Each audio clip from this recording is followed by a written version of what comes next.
Hello student, this is नूतन चौहान। आज इस video में क्या करने वाले हैं, क्लास 10th का इकोनॉमिक्स का chapter globalisation and Indian economy. इससे पहले के वीडियो में मैं आपको ग्लोबलाइजेशन का मीनिंग समझा चुकी हूँ, प्लस ग्लोबलाइजेशन के लिए कौन से फैक्टर रिस्पॉन्सिबल हैं वो हम कंटिन्यू कर रहे थे।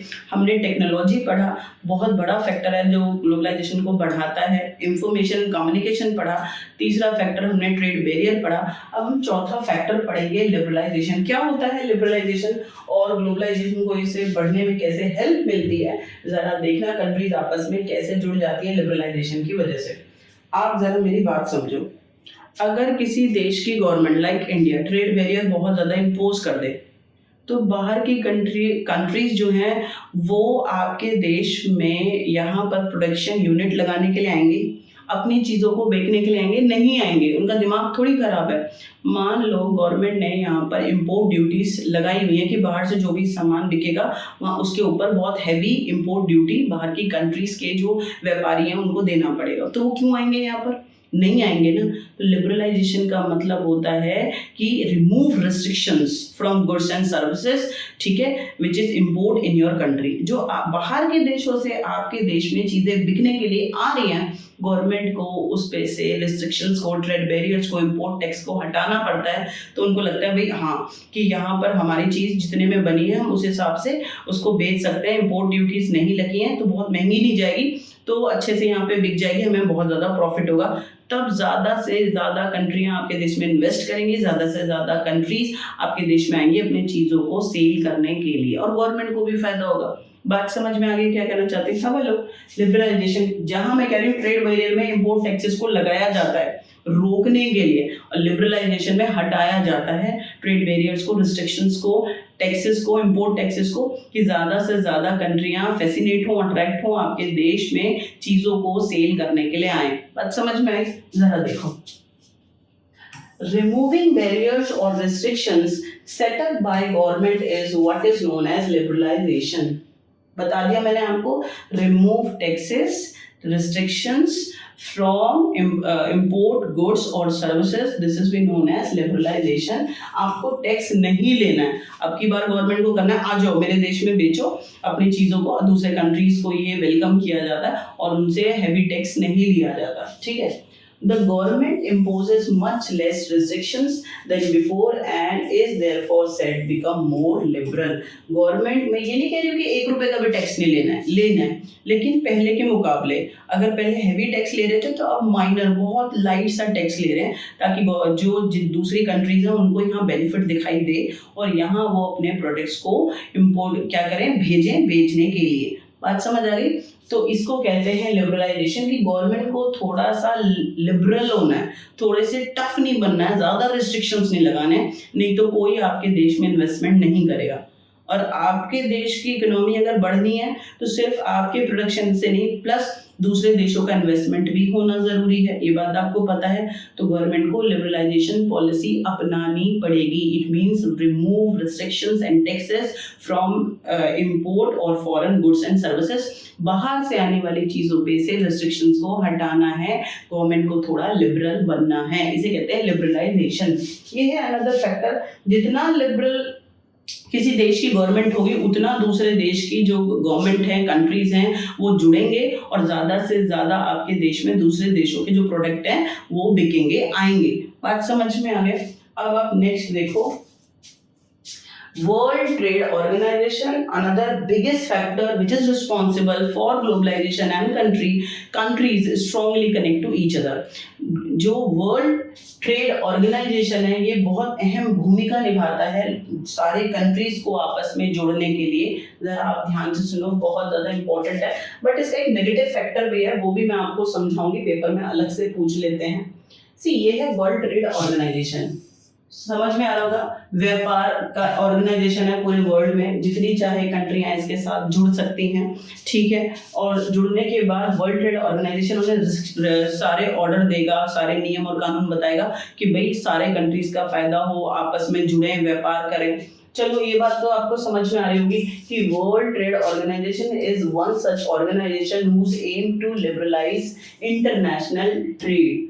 तो वर्ल्ड ट्रेड ऑर्गेनाइजेशन का ये एजेंडा होता है कि वो सारे जितने भी कंट्रीज उसके मेंबर हैं वो सारे के सारे लिबरल ट्रेड करें, आपस में लिबरल ट्रेड, कि ये नहीं है कि कुछ कंट्रीज तो बहुत ज़्यादा रेस्ट्रिक्शंस को लगा दे, टैक्स लें और कुछ ना लें, नहीं, वो सबको कहता है भाई लिबरल आप अपना ट्रेड करो ताकि ज़्यादा टैक्स मत लगाओ बाहर की आने वाली चीज़ों पे, तो एक्सपोर्ट इंपोर्ट ज़्यादा बढ़ेगा कंट्रीज के बीच में। चलो अच्छी बात है। Started at the initiative of the developed country. World trade organisation को स्टार्ट किसने कराया? आज तो वर्ल्ड ट्रेड ऑर्गेनाइजेशन का डेवलप और डेवलपिंग कंट्रीज दोनों मेंबर हैं, लेकिन वर्ल्ड ट्रेड ऑर्गेनाइजेशन को स्टार्ट किसने कराया? डेवलप्ड कंट्री ने, एक नंबर में आ जाएगा डेवलप्ड कंट्रीज ने, ठीक है। WTO established rules regarding international trade and sees that these rules are obeyed.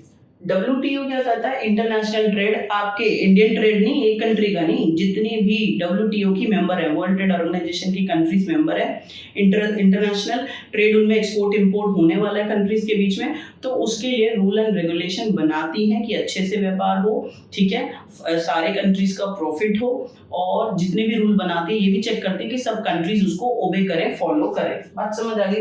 About 160 countries of the world are currently member of the WTO। अच्छा देखो, जो आपकी NCERT की बुक है उसमें अपडेटेड लिखा हुआ है 160, एक बार 166 लिखा हुआ था, और अगर आप गूगल पे चेक करेंगे तो 159 आएगा। तो क्या होता है कि फ्लैक्चुएट होता रहता है नंबर कंट्रीज का, कि कोई मेंबर इसमें से हट गया, कोई इसमें जुड़ गया। आपको NCERT की अपडेटेड बुक ना फॉलो करनी है, और इसमें है 160। तो करंटली जो WTO की मेंबर कंट्रीज हैं वो कितनी है? 160। आपको ये सब अब याद कर लेना चाहिए कि world trade organisation international trade को आपस में कंट्रीज को बढ़ाने में हेल्प करता है। 160 कंट्रीज इसके मेंबर हैं, ये रूल एंड रेगुलेशन बनाता है ट्रेड के लिए, कंट्रीज को उसको फॉलो करना होता है, ठीक है। और डेवलप्ड कंट्रीज ने इसको ओपन कराया था वर्ल्ड ट्रेड ऑर्गेनाइजेशन को, या डेवलप्ड कंट्रीज ने, ये आप याद रखेंगे। आगे चलते हैं। Though WTO is supposed to allow free trade for all, practice it's seen, just one second, यानी WTO सबको कहता है, क्या चीज ऑर्डर देता है कि आपको फ्री ट्रेड करना है। फ्री ट्रेड मतलब आपको ट्रेड बैरियर नहीं लगाना, आपको इंपोर्ट जो इंपोर्ट हो रही हैं चीजें, बाहर से जो चीजें आ रही हैं, आप उनके ऊपर टैक्स नहीं लेंगे। इंडिया में जापान से, चाइना से, या जिस भी कंट्री से आ रहा है आप उसके ऊपर टैक्स मत लो।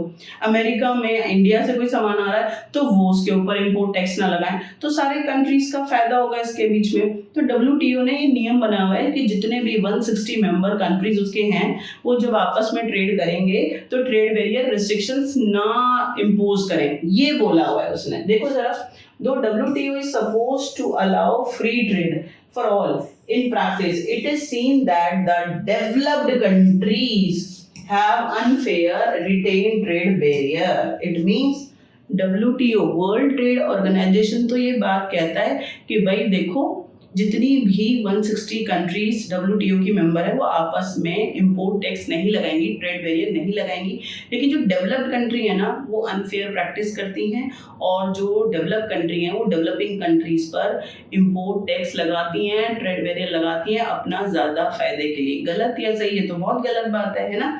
तो ये थोड़ा सा डीमेरिट है वर्ल्ड ट्रेड ऑर्गेनाइजेशन का। जो डेवलप्ड कंट्री है वो अपनी मनमानी करती हैं, खुद तो जो डेवलप कंट्रीज हैं अगर वो दूसरे कंट्रीज में व्यापार के लिए जा रही हैं, अपनी चीज़ें बेच रहे हैं, तो उनके ऊपर तो ट्रेड बैरियर नहीं लगता, ठीक है। लेकिन जब डेवलपिंग कंट्रीज उनके देश में व्यापार करने के लिए आते हैं, अपनी चीज़ों को सेल करने के लिए आते हैं, तो जो डेवलप्ड कंट्री हैं trade barrier, import taxes impose कर देती हैं, है ना गलत बात।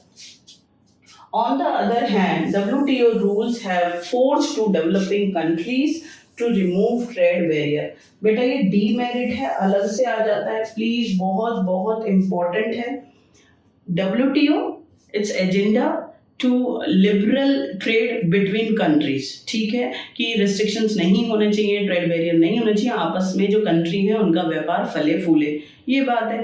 लेकिन जो डेवलप कंट्रीज हैं वो थोड़ी सी चालाकी करती हैं, जब उनके देश में चीज़ें बिकने के लिए आती हैं वो ट्रेड बैरियर इम्पोज कर देते हैं, गलत बात है। दूसरा, और जो WTO है वो भी फोर्स सिर्फ डेवलपिंग कंट्रीज को करता है, डेवलप कंट्रीज को भी तो बोलो ना, लेकिन वो डेवलपिंग कंट्रीज को फोर्स करते हैं, डेवलपिंग कंट्रीज को फोर्स करते हैं कि वही रूल रेगुलेशंस को फॉलो करें, वही ट्रेड बैरियर को हटाएं।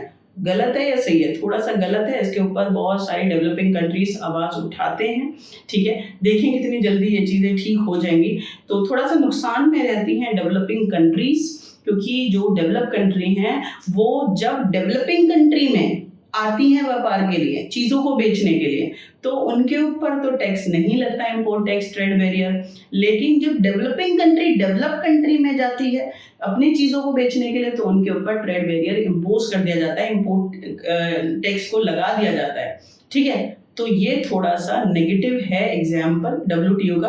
अदरवाइज WTO ओवरऑल जो रूल एंड रेगुलेशंस बनाता है वो लिबरल ट्रेड, फ्री ट्रेड के लिए बनाता है। जितनी भी कंट्रीज हैं इंटरनेशनल जब ट्रेड करेंगे, एक्सपोर्ट इंपोर्ट आपस में करेंगी, उस टाइम पे ट्रेड बैरियर नहीं लगेगा, वो इम्पोर्ट टैक्सेस ना लगाएं, लिबरल रहें, और जो व्यापार है सारी कंट्रीज का बहुत ज़्यादा बढ़े। इसकी वजह से ग्लोबलाइजेशन बढ़ेगा, कंट्रीज में आपस में जुड़ाव बढ़ेगा।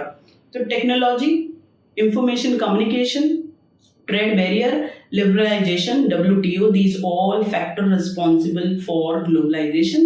यहाँ पर हमारा टॉपिक कंप्लीट हो गया, और मैं आशा करती हूँ आपको ग्लोबलाइजेशन का मीनिंग बहुत अच्छे से समझ में आया होगा, वो फैक्टर जिसकी वजह से ग्लोबलाइजेशन कंट्रीज में आपस में कनेक्शन बढ़ता है, समझ में आएगा। नेक्स्ट वीडियो में हम नेक्स्ट चैप्टर करेंगे, तब तक के लिए आप बहुत खुश रहो और पढ़ते रहो।